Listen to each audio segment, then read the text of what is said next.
Hey guys, and welcome to season 4 of the Us People podcast. I'm your host, Savia Rocks, and in this season, we get to remember and reminisce back in time with some of our guests like... Hey, we are Entity, and you're listening to the Us People podcast with Savia Rocks. Hey, my name is Stephen Ridley, and you're listening to the Us People podcast with the lovely Savia Rocks, keeping it positive. Hi, my name is James Green. I'm a TV presenter, sports reporter, and journalist. Hi, this is Joy Langley, and I'm the author of Navigating Stress. Hey, this is Travis Glossop. I am a creative radio producer for Kiss FM, and you're listening to the Us People podcast with Savia Rocks. We highlight the strengths of our cultures, talking about diversity and inclusion, and speaking out loud and proud about who we are. I was never that good. I was determined. I had a love for the sport, and that always fueled me. But arriving into London and kind of growing up in a really difficult situation, trying to kind of make sense of my life with with at home and not being accepted by the people around me, because there was, in the 60s, there was tremendous racism growing up in London. It's great. I'm glad, because I'll be honest, I didn't really work that hard at uni, so it was good to leave uni and really get on it, really because I also, as a person, I think I value productivity. A lot of people live to work. I think I am one of the work to live guys, but because my work is amazing, that's all right with me. So as a person, I go to bed happy when I've had a productive day. We've also saved the best till last by honouring another artist and showcasing their talent as our new theme song, with none other than your host, Savia Rocks, featuring in their song. So guys, enjoy, stay creative, and as always, please continue to be kind to one another. Let's go.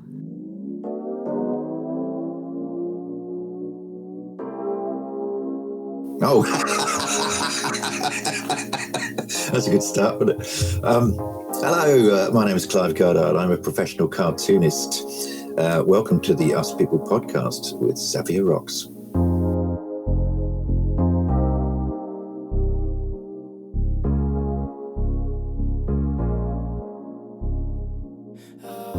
Peace of mind. Gotta keep my energy and peace of mind. Hey guys, and welcome to another episode of the Us People podcast. I'm your host, Savia Rocks, and today I'm humbled to have Clive here with me, who is a cartoonist, a children's illustrator, and author. Clive, thank you so much for taking your time to come on the Us People podcast. How are you? I'm all right, thank you, Savia. Thank you for having me. Oh, perfect. So, Clive, I'm going to jump right into one of my favourite questions. It's my first question I do certainly ask absolutely everyone, and that is, could you tell me a little bit about yourself as an individual, where you were brought up, but also how that influenced you to be the person who you are today? Yeah, sure. I was born right at the beginning of the 1960s, born in 1960, in a small town in Berkshire, it's a little market town, and it's very vanilla. There's not a lot goes on there at all, culturally or anywhere interestingly. At the time, I thought it was an incredibly dull place. But I've moved away since, and when I go back to visit, I think, actually, this is a nice little town. It's got things going for it. Aww. It's just quiet. So I don't know whether my environment affected me greatly, career-wise. I think it may have slowed it down, because I distinctly remember telling my careers advisor at my secondary modern school that I wanted to be a cartoonist, and he talked me out of it. Oh, wow. This is someone I'd never met before, who didn't know me or anything about me or what I was capable of. And he said, no, there's only about 200 professional cartoonists in the whole of the country. I think you should try something a little bit more realistic. And I believed him. I bowed to the man in the tie. You should never. In his great wisdom, and went and got a job doing other dull stuff. I was an engraver for a few years, and a screen printer, and sort of jobs which were hovering on the outer edges of being a little bit creative, but weren't really there. Yeah. Oh my God! But how did that feel for you to for someone to turn around and say to you, listen, Clive, being a cartoonist is not the job. You're not going to make necessarily any money from it. It's not a real job. Yeah. Go out and do something. And then you went out and done something that didn't fulfill you. How did that feel? It was pretty soul destroying to start with, I must say. Because I'd had my heart set on it since I was quite young. I was going to be a cartoonist from about the age of 7, I think. I had these, books on how to be a cartoonist for kids. And that's what I was going to do. I, had my mind made up, and I used to draw my own little cartoon books at home. And then it's suddenly, you can't do that. You have to think of something else. I remember my dad's advice to me at the time was, never mind, don't let them talk you out of it completely. Get yourself an ordinary sort of job, what he called a bread and butter job. Yeah. And you can work on that in your spare time. So I did. I worked on it in my spare time, but of course it never came to anything for years and years. I didn't go to art college. We had no idea how you got into art college. True. That's fair enough. Yeah, I think I left school at 15 and looked up where the art colleges were, and they said, "Oh no, you should have applied about 6 months ago. We've all closed for admissions now." I said, "Oh, I didn't realise it worked like that." So that was another plan gone. So it took me a long time to get out of that kind of small town way of thinking that you do what other people suggest you should do rather than what you really want to do. How did your journey begin? What was it like actually achieving to get your first job as a cartoonist? It was great, back in the early 80s, I think I managed to get myself a small job on a local newspaper, mainly because I was unemployed, which meant I didn't have to pay me. They could pay me £5 a week, which was something I was allowed to earn on top of my benefits. Aww. So they were very pleased that they could get a cartoonist doing a strip a week for £5. But for me, it was great practice. It was my first real experience of having to draw to a deadline and a brief and all the other things which I had to learn. So it wasn't entirely a waste of time. But being a local paper and an advertiser, you couldn't say anything contentious. Yes. I just wrote about local businesses and local people and the council and that sort of stuff. But you couldn't say anything too mean about anybody because it would upset the advertisers. So after about 2-3 years of that, I think it didn't last long. They decided not to go with me anymore. And, back to reality again. Nothing actually happened until I was 40-ish, I think. Wow. I did serious, dull mainstream jobs and, for all those years and just kept this on a back burner. And it wasn't until I was about 40 that I decided, I've had enough of this. I'm going to go to art college. Yeah, you told them. I did. I finally knew a little bit about the world by then. I thought, why am I still doing this stuff I don't want to do? Because I'd ended up in a mental health rehab job. I wasn't in rehab myself. I was supervising people with psychiatric issues. Oh wow! What a transition! It was a bit, but again, that was I was teaching them how to do typesetting and printing and so on. So it was a borderline artistic job. Okay. But it just wasn't enough anymore. I wanted to draw funny pictures.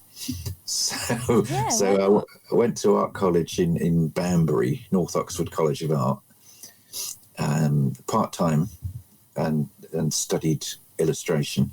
And while I was there, I had plenty of time on my hands because I'd given up the day job. So I started sending things off to Private Eye magazine, just sticking a few drawings in an envelope and sending them off. And they took one.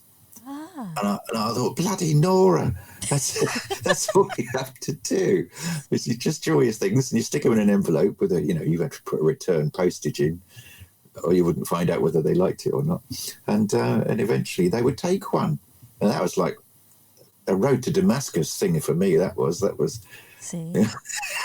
All of a sudden I worked out how you do it. Oh, bless you. I'm just visualizing you when you got the envelope or you got the call and you're like, holy cow. Yeah. For all those years? It was just a little scribbly note saying we took one. So that was joyous for me. That was. I'd made it.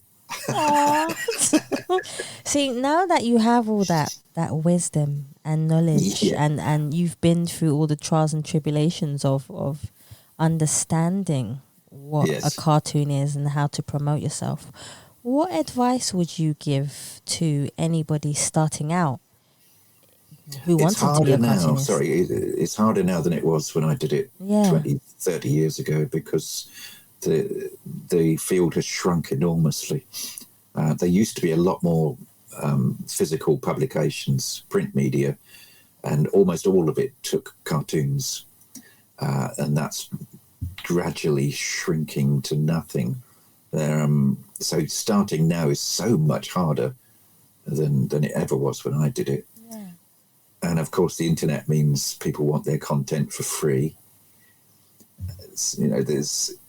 People have managed to monetize cartoon work on the internet, but only the lucky ones. I'm sure there are far more people giving their work away for free, in exchange for the exposure they get, than there are earning a decent living from it. And that's really sad. Yeah, I think it's a dying art, really. Oh, it's sad to see that people are. I think it's kind of similar in a sense with photography as well. Anything to do with the arts, people really badly want to be known and want to be established in some kind of way, that they're actually starting to give their work. They're either lowering their value, or they're giving their work away for free. Yeah. In your opinion, Clive, do you think there's a way that, or do you think this will stop, or do you think this will continue to go on because people are so, especially with everything that's going on in the pandemic? Yeah. Do you think anything will change?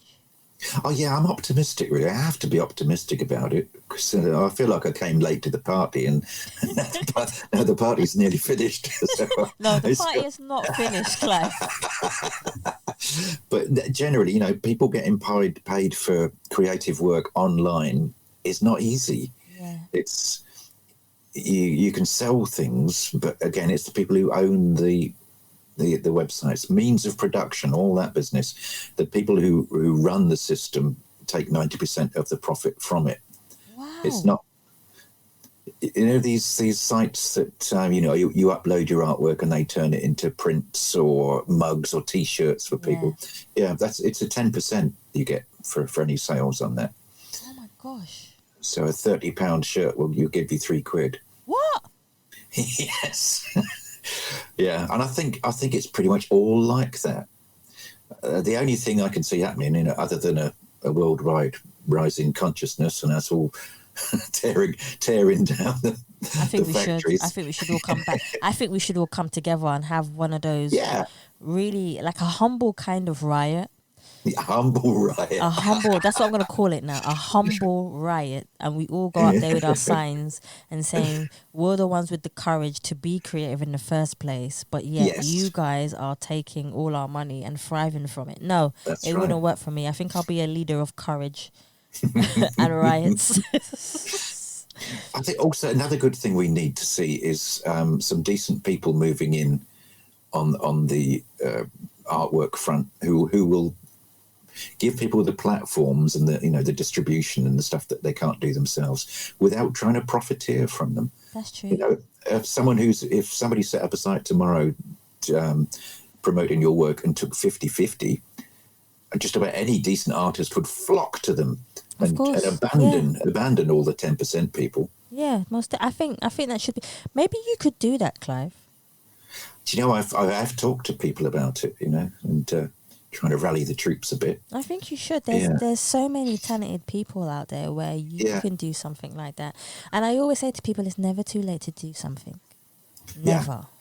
Yeah. Which I find that really important. What is it like, Clive, being a children's illustrator? What is that like for you? Why did you choose children instead of like any other novel or book or for a teenager? I think initially because they chose me. It was after I'd been cartooning for a while. I was at an event in London, a cartooning event, And a guy came over and looked at my work and said, would I be interested in drawing for their books? It was from Scholastic UK. Do you know the publishers? Yeah.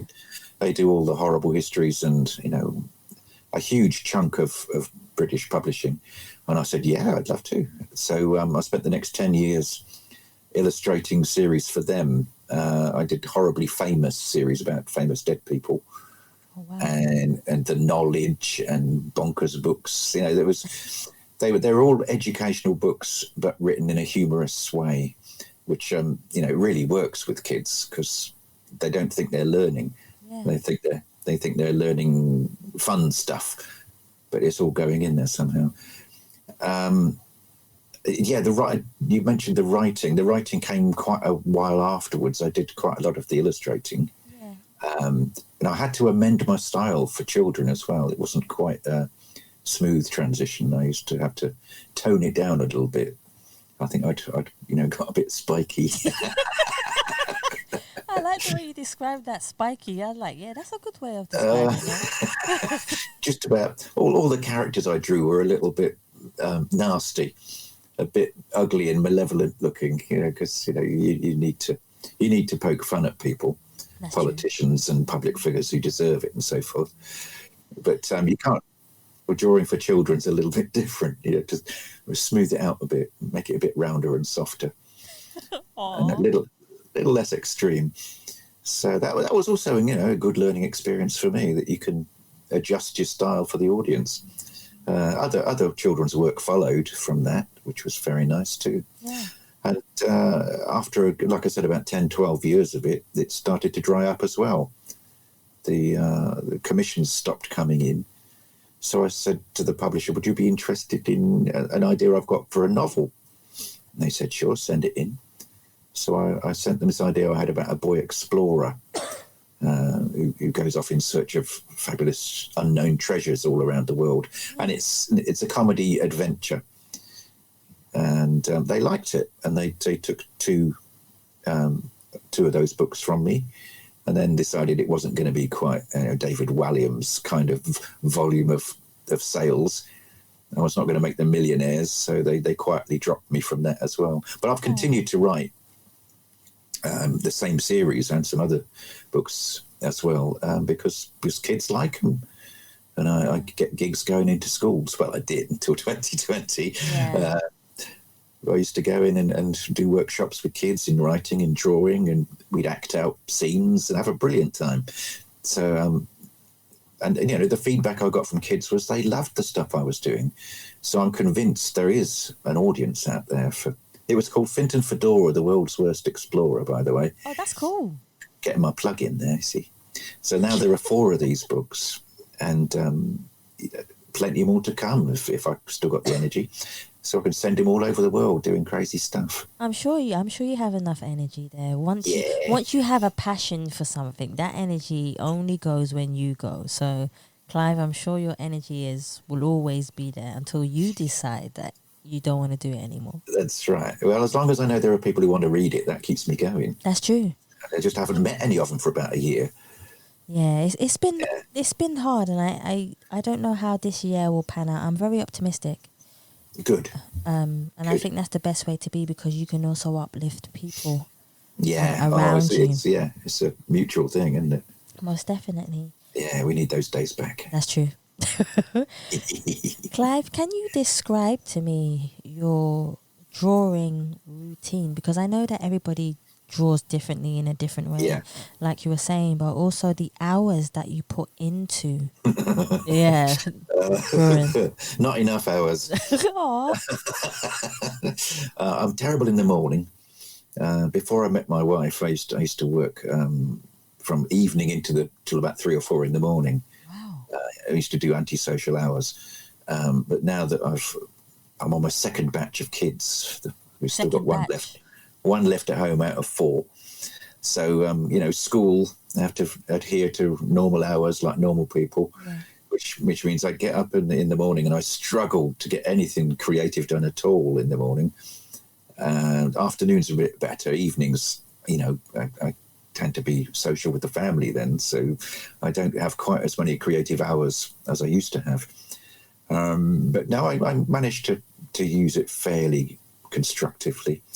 I hate the idea of sitting down in front of a blank piece of paper or a blank screen, because I draw mostly digitally now on a drawing tablet. I like to know that I've got a good workable idea before I even sit down and try and design it. Yeah. You need to have an idea of the content and the layout and what angle the scene's going to be drawn from, so you can fiddle around with that for a while. I'd always draw a pencil type rough first, still call it pencil even though it's not in pencil, and then once I'm happy with that, I'll draw up the black line on another layer and put in some shading, and if it goes to colour, it goes to colour, and then it's time. I think I've gathered together about, I don't know, between 5 and 10 gags before sending them off as a batch to a magazine. Yeah. I don't think there's any minimum quantity to it. If you've only got 2 good ideas, then just send them 2 good ideas. Yeah. It's no need to feel the need to pad it out with nonsense. That's essentially it. It's, start with an idea that you've already got, so that you don't have to noodle around trying to make something out of nothing. And the ideas themselves, they can come anytime, anywhere. You That's just have true. to remember to write them down. That's definitely true. Yeah. Who are some of the people that you admire, Clive, when it comes to illustrating and also writing? Is there anyone that you feel gives you the inspiration to be able to do what you actually do? Yeah, and over the years, I've got to know quite a few of them as well. There are a lot of really, really good British cartoonists. I don't tend to know many overseas ones, I'm afraid. A few American ones, because I read some American magazines, but I don't know many Europeans. I would name a few names, actually. Wilbur Dorbarn is a personal hero of mine. He's calls himself Wilbur in the cartoons. His drawing style is pretty unique, I think. I can't describe styles. I won't even try. There's the Surreal McCoy. She's one of our female cartoonists. I'm not sure whether she gave herself a gender-free name like that so that people wouldn't know she was a woman or not. Smart. Probably not, actually, knowing her. But hers is a beautiful minimalist style with these kind of surreal situations. And I think, I wish I'd thought of that. There's loads of them.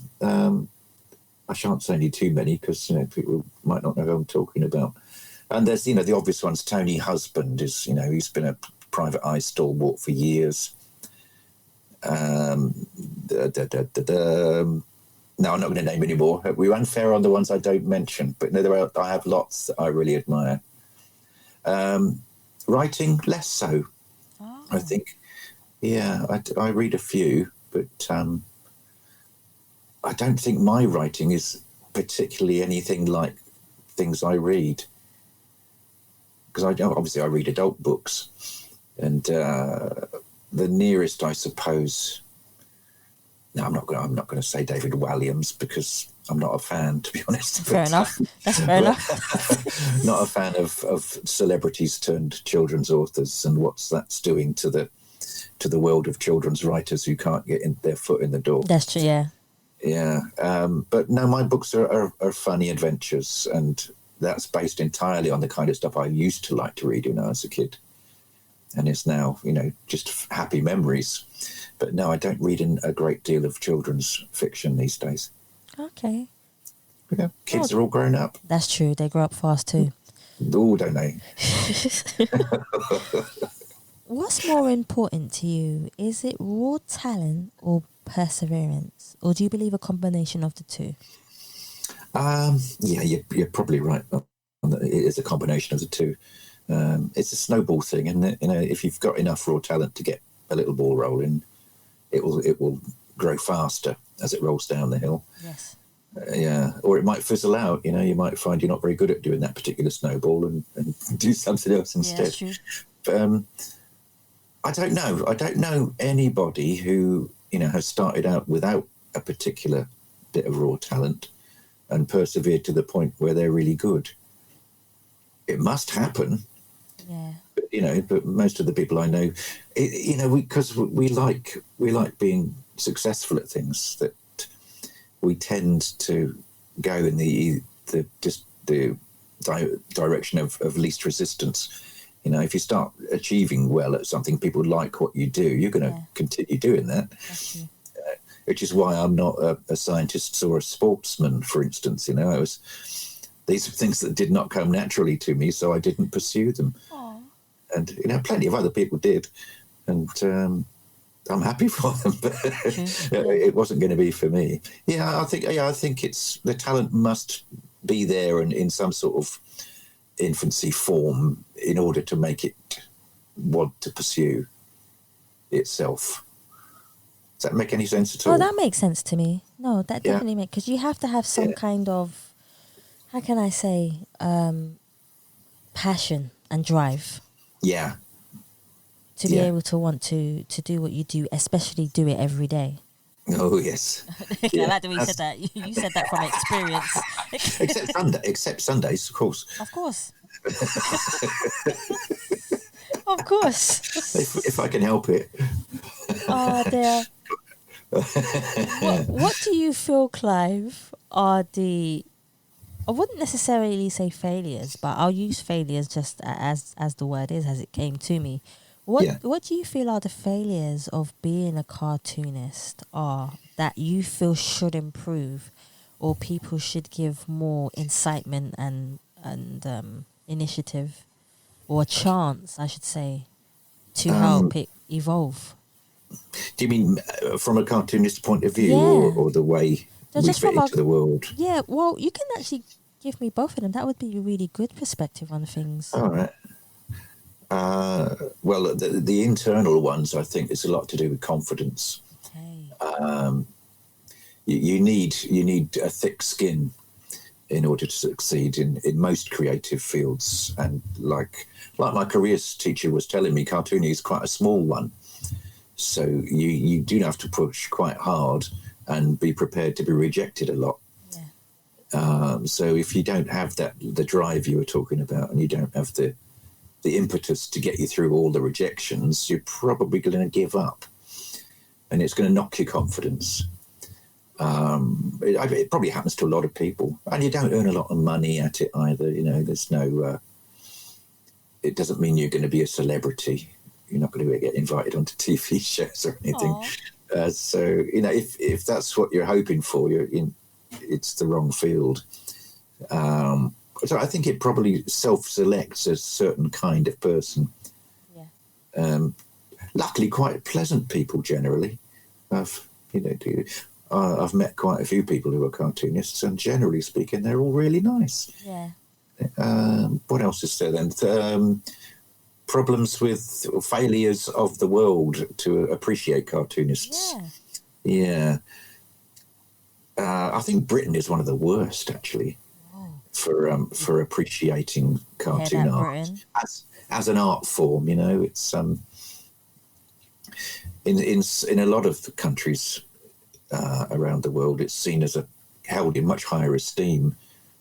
People who lampoon the mighty are revered, but over here I don't think we have a great press, really. And people tend to use sort of infantilizing terms like your little doodles and your scribbles, and I see you've done some jotting, and oh God, and they use terms like crazy and wacky and zany, these kind of outdated. It's words which belittle what you do as if it's a hobby, rather than an art form. There's a great incidence of the art world trying to step into the cartoon world. The Hayward Gallery in London put on a modern art take on amusing art. I thought, that'd be interesting. There were no cartoons in it. It was things like someone had written on a wall, "This is a shadow," and, even though there wasn't a shadow there. But you see, as the what do you call the person that looks after the curator was explaining that at the time they wrote that there had been a shadow there. Oh, wow. So that's hilarious, and stuff like this. And I thought, no, they don't get it. There are some really good, really clever, humorous works which are beautifully drawn, but they can't get in an art gallery. Yeah. You know the kind of world I'm talking about? Yeah, I definitely do. It's very insular, and that and they will look at the stuff we do and not see it as proper art. I think somebody showed me an art. Well, they called it art, Clive. You're definitely not going to think this is art, but it was.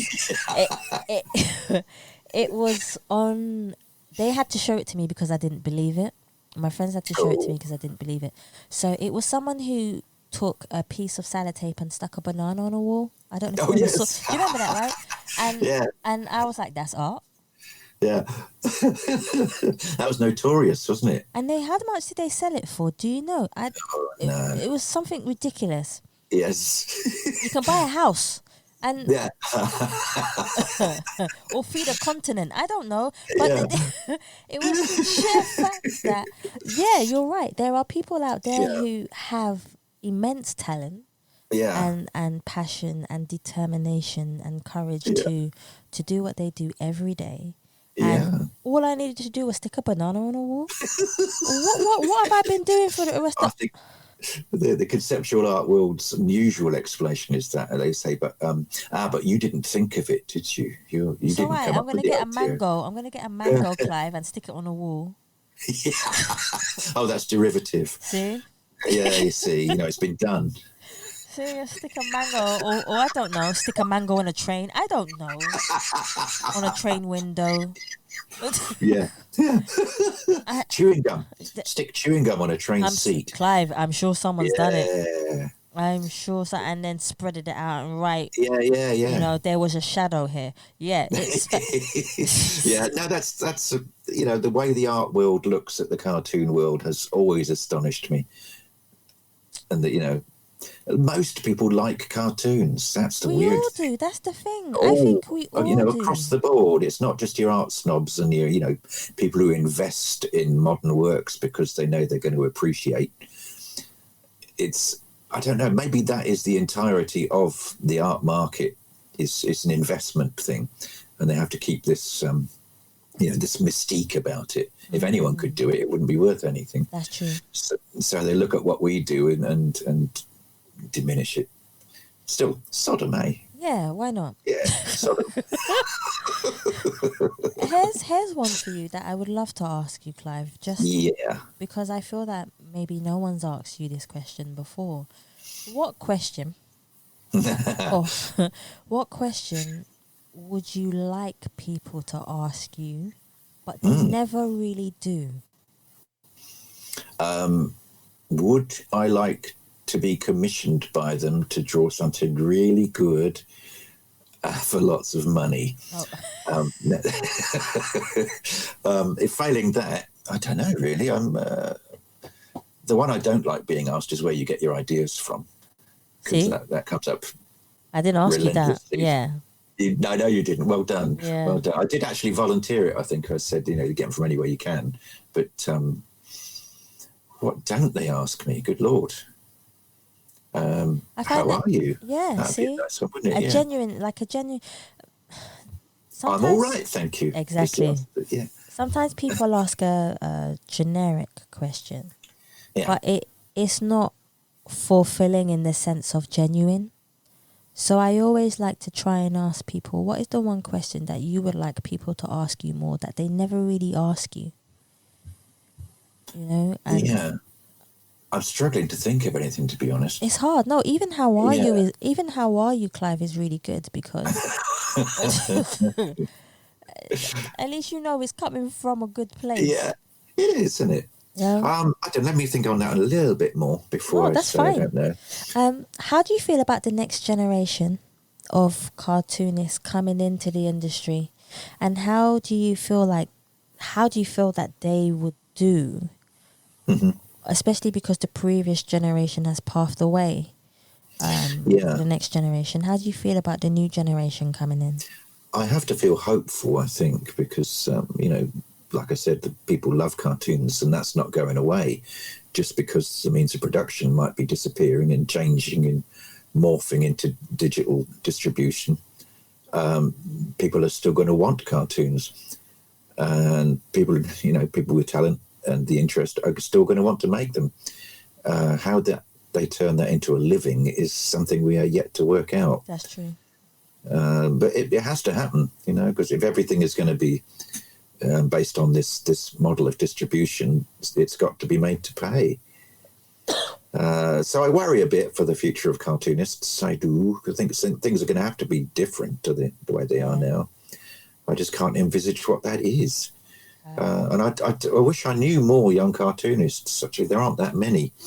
I think there are many more people in the the comics scene. Yes. Rather than the slightly old-fashioned comic strips and so forth that I do. How do you feel about comics, Clive? Sorry? How do you feel about comics compared to being a cartoonist and comics itself? Comics is a big, broad thing, isn't it? It's not a world I've ever been in, really. I've read comics and so on, but it wasn't part of my childhood. I grew up with other kinds of books, and because of that, I think I was never a fan. I've belatedly read all your Batmans and Supermans and stuff, and that kind of classic comic, but it doesn't really do it for me. Yeah. And I know there are some really good, clever ideas out there in graphics novels and so on, but it's another world for me. It's not one I've ever really inhabited. And I think they have got it a lot better than us. I know Charlie Adlard, the man who draws The Walking Dead. Yes. And he's a major celebrity in comics world.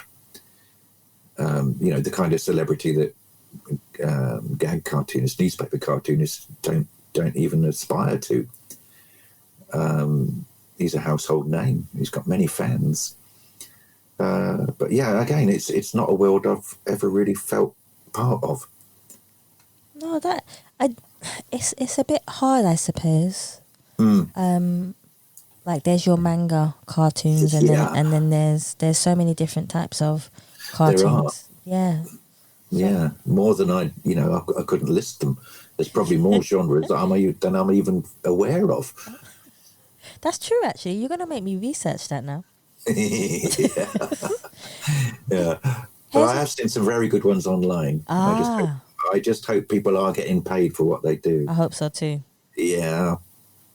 I definitely hope so. I've been banging on about that all the time, haven't I? No, it's because you have a passion for it. People deserve to get paid for their art. The only thing is that what people do now is they undercut each other instead of working together. If you work together, then you both could get paid to do a job together. Whereas people, what they're doing, I find, especially because I do photography, is people undercut each other. Yeah. And there's nothing wrong with you rejecting an opportunity. Don't feel ashamed to reject something and say no. That's right. Just because you know that some other poor starving sod is going to say yes. Maybe even knock the price down a little bit more. It's not it's not a model that's going to work forever. This is where my humble writing's going to come. Yeah, we shall overcome though. We'll find a way to team up and make ourselves a bit stronger together. There's not a cartoonist union as such, but did I mention I'm also the chairman of the Professional Cartoonists Organisation, the PCO? Yes, I've read it. I've read it on your, and I do have. Please talk about it for us, Clive. Yeah, sure. I've been here about 4 years now, I think, as chairman. I've been on the committee before, but and a member for God knows how many years. But it's one of 3 British cartoonist organisations, and it's the one that represents professionals who are still in work and trying every day to make a crust. So what we do is represent people with talent. And we put them on our website, and we have portfolios that the public can access and hire people through. We provide a forum where we can discuss, the issues that affect us, a private forum.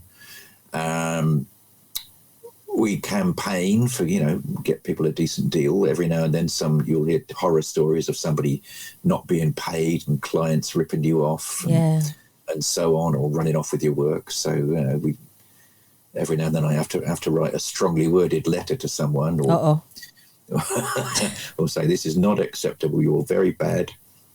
This is no way to treat a cartoonist. We put on shows, we put on exhibitions, obviously not so much in this previous year. Yeah. We make videos for our YouTube channel promoting cartooning and cartoonists. And all the rest, of course, we've got a Facebook page and a Twitter feed and all that. And every year we're sponsors of 2 awards in the Political Cartoonists Awards. And we do what is called the Pocket Cartoon Awards, which is a slightly archaic phrase, I think. It's, little pocket-sized cartoons that appear in newspapers. So that's our part of the awards there. And we plug all that. So we're generally doing our best to represent the best cartoonists in the country, give them a platform and more visibility, and then band together for things like, stopping people getting ripped off. That's how I would like to see the PCO developing, PCO for short, you see, into something which protects people in this, this atmosphere of change. Everything's up for grabs now, and you're lucky if you can get 5 or 10% of your own profits. So, hooray for the PCO. I say go to the website is procartoonists.org. Okay. If anyone wants to go and see who's on there, you'll probably recognise a lot of the people on there. Some famous names and famous styles. Guys, if you're a cartoonist and you want to get some kind of representation or even advice, please go on the website, just like Clive.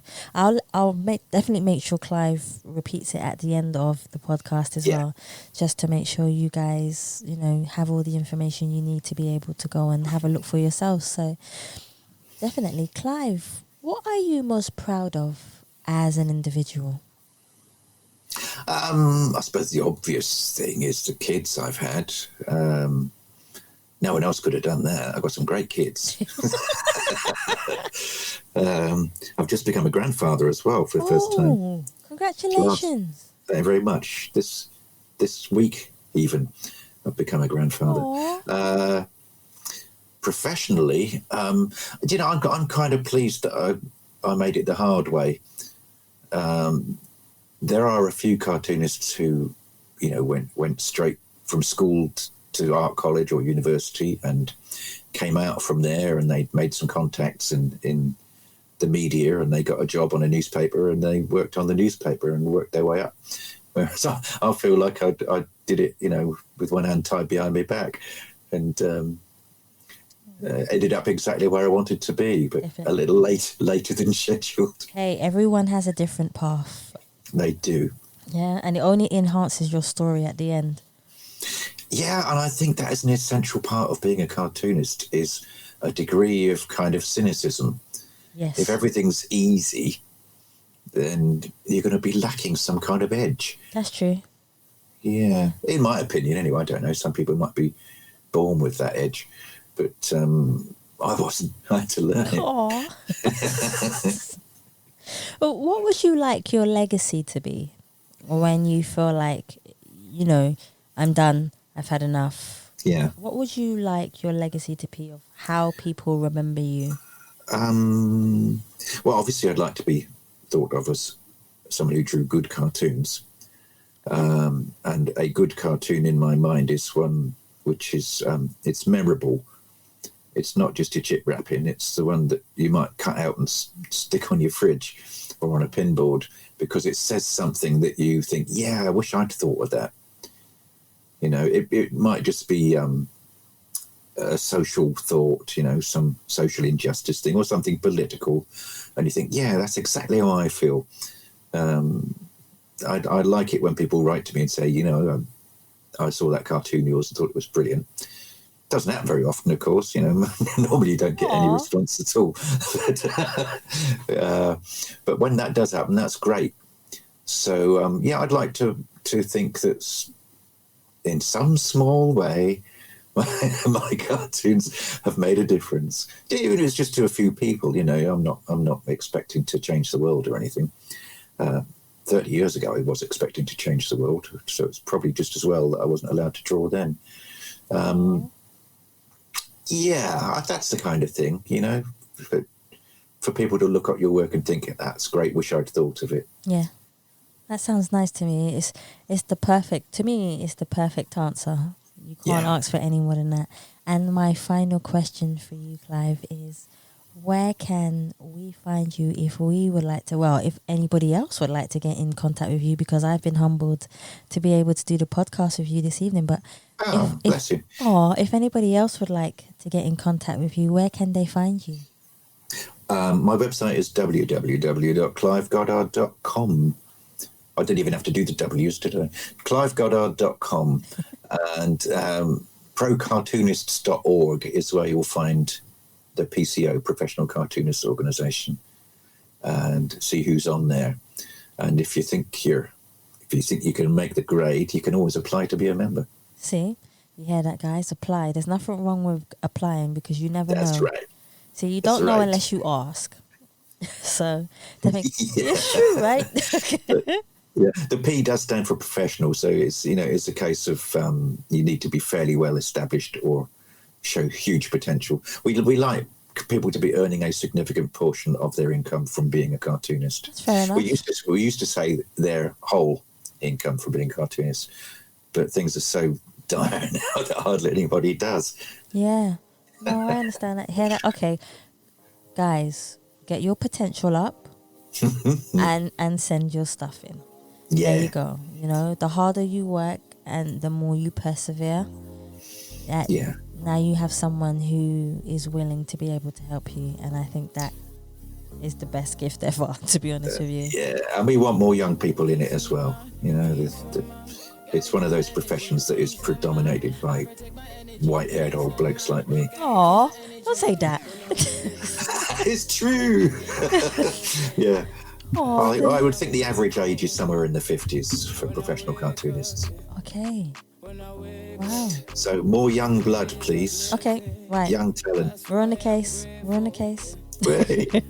Clive, I want to thank you so much for coming on the Us People podcast. You've been such a humble and great guest. Thank you so much.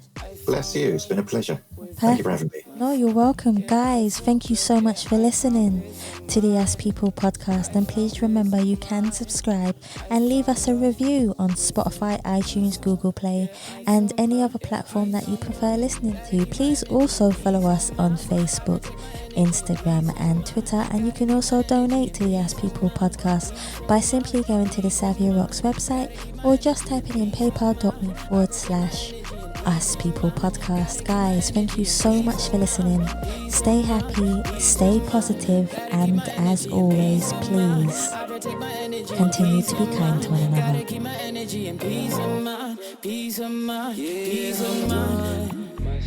I need a solution. Yeah, I'm done.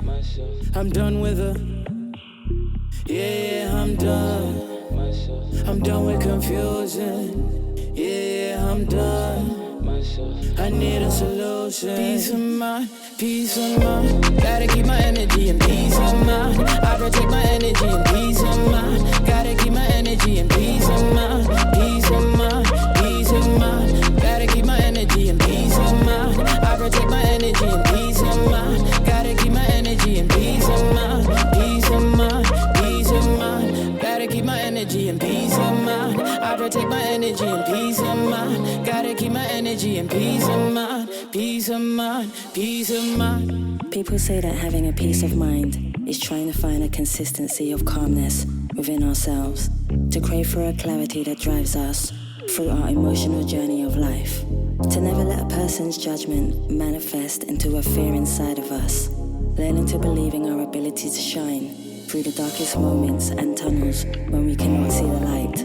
Patience being our light for forgiveness and strength, to believe in our destiny. If you want real peace of mind, one needs to stop fighting their inner thoughts and embrace them with love, because love is the most amazing and beautiful strength that we have to conquer our peace of mind.